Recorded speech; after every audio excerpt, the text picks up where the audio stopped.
The absolute deluge of broken units continues, the power creeping harder than fan-favorite Arland Uber guy Peter and leaving me with a similar level of disgust. We've gotten to some truly degen levels of power and questionable design. Hard to say whether it's apathy, negligence, or in the worst case, intentional. Some of the recent kits have just so thoroughly abandoned any sense of balance, and in today's episode we're looking at the lesser evil from this Chapter 19 side banner. But seeing is believing, so here it is.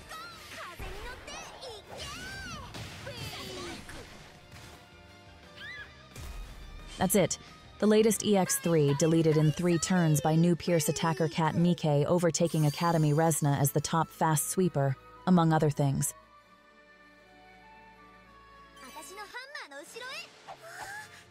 Slowing it down and looking at some of the fight details.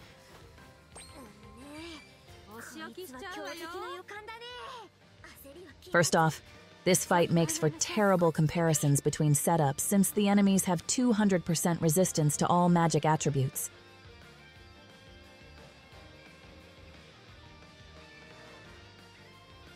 The mini golem also has 5 stacks of damage reduction that we need to chip once.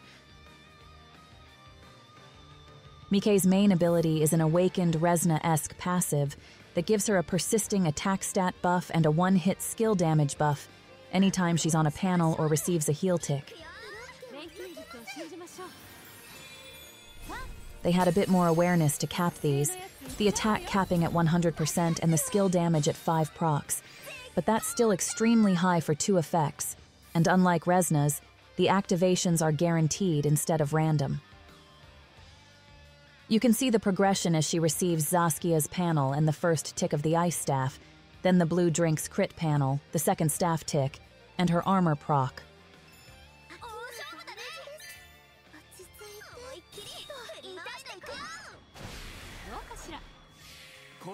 Her passive alone is giving 420% pierce skill damage for her next hit, and 66% attack stat. Don't know how this got approved. Throw in the 100% from Zaskia's panel, which she gets an extra 30% from cause of her passive, and then another 33% from gear, for a grand total of almost 600% skill damage.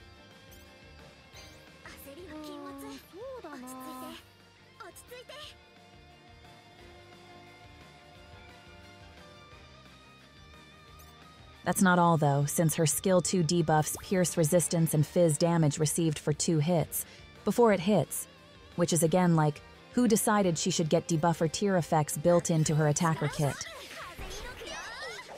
So yeah, she's quite stacked in some ways and flattens the competition for fast setups.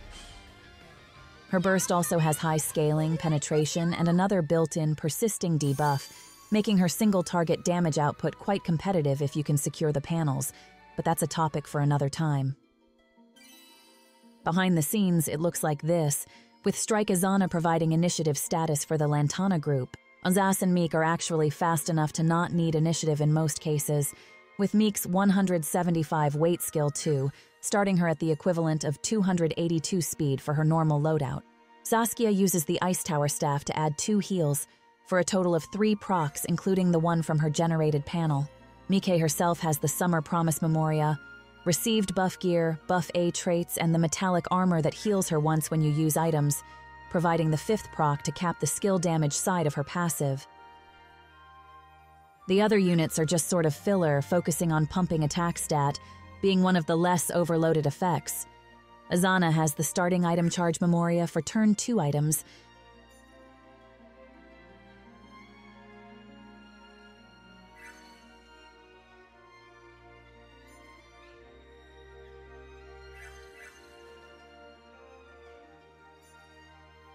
In terms of usable items, we'll generally want the crit panel and then more debuffs.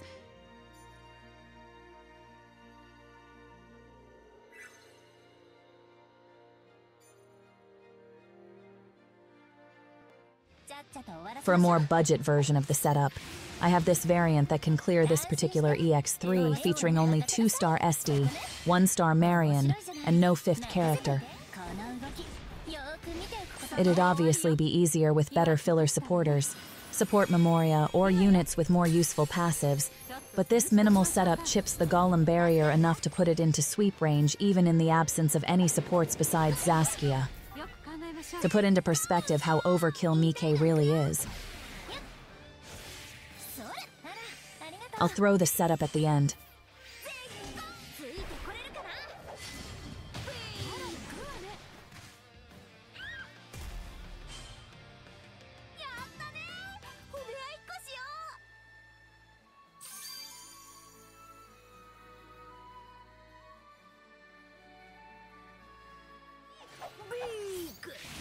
And finally, we have this version that uses all 5 units for a higher damage clear on initiative turn 6. It's a lot of damage, but what are we really killing here, I wonder? And this is before even getting into the other BS tier supporter that released alongside Meek. In other news, tournament has resumed with Cycle 3 being largely unchanged, other than the resistance for the favored attribute being lowered from -100 to -200 base. It's possible this will allow on-attribute units to hit the damage cap, putting them on more even footing with awakened Resna, though she may still have enough overall advantages that she comes out on top. It's certainly a weaker approach to limiting her than I would have liked to see, and the prospect of another 3 months of tourney re-rolling with her has shaken my faith a bit, but we'll see. At least we finally got proper batch synths, allowing you to simply set a quantity after picking the characters and catalyst. It's these continual QOL improvements that make it easier to stay on board. Thanks for watching.